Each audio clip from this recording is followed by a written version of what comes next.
Welcome back today match prediction and highlight. তো কেমন আছো তোমরা? আজকে আমি আলোচনা করব international league T20 2024 match number 1। First match যেটা কাল থেকে স্টার্ট হচ্ছে, Sharjah Warriors versus Gulf giant.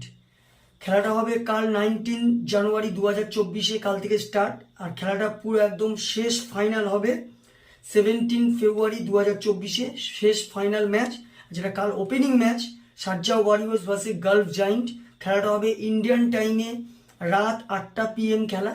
আর যদি আমি ইউএই লোকাল টাইম দেখি, ইউএই লোকাল টাইমে সন্ধ্যে 6:30 PM খেলা। খেলাটা হবে শারজা, এটা UAE Sharjah cricket stadium, Sharjah খেলা।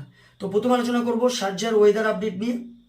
ওয়েদার যা আছে, এটা পার্টলি ক্লাউডি ওয়েদার থাকবে, বাট নো রেন, 0% চান্স, কোনো রেনের আপডেট নেই। ফুল 20 ওভার খেলা হবে। আর এই সময় 24 ডিগ্রি 23 ডিগ্রি সেলসিয়াস আছে। পিচ যদি আমি ক্যালকুলেশন করি, শারজার পিচ যেহেতু ফ্রেশ পিচ, এই পিচ সম্পর্কে কারোর আইডিয়া নেই, কেন এখানে ফার্স্ট ব্যাটও যেতে, সেকেন্ড ব্যাটও যেতে। টসে জিতে এখানে একটা কথা বলবো, ফিল্ডিং নেওয়া দরকার। এর কারণ হচ্ছে ফার্স্ট পিচ যথেষ্ট স্লো থাকবে, স্পিন যথেষ্ট কাজ করবে, আর অনেক ম্যাক্সিমাম টাইমে 150-160-র মধ্যে রেস্ট্রিক্ট হবে, যেটা চেজেবল হয়ে যাবে। কিন্তু 170 থেকে 180 অ্যাবভ হয়ে গেলে ডিফেন্ডেবল টোটাল হয়ে যাবে। তো এখানে ফার্স্ট ইনিংসে পিচ স্লো থাকার জন্য টসে জিতে ফার্স্ট ফিল্ডিং নেওয়া সব থেকে বেস্ট অপশন হবে।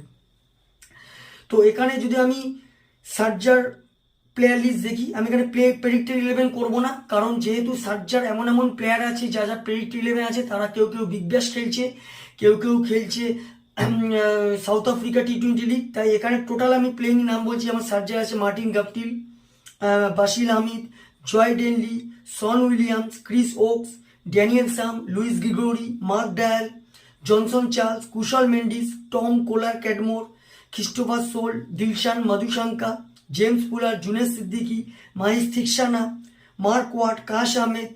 তো এটা হলো শারজার প্লেয়ার লিস্ট। গালফ জায়েন্টের যদি আমি প্লেয়ার লিস্ট দেখি, Chris Lynn, James Vince Gulf জায়েন্টের ক্যাপ্টেন আছে, কিন্তু জেমস ভিন্স কালকে সিডনি সিক্সার্সের ওই খেলার কথা আছে। চেঞ্জেস হতে পারে, সিডনি সিক্সার্সেও খেলতে পারে, নাও পারে, যদি না খেলে শারজায় খেলবে। তো এখানে চেঞ্জেস হতে পারে।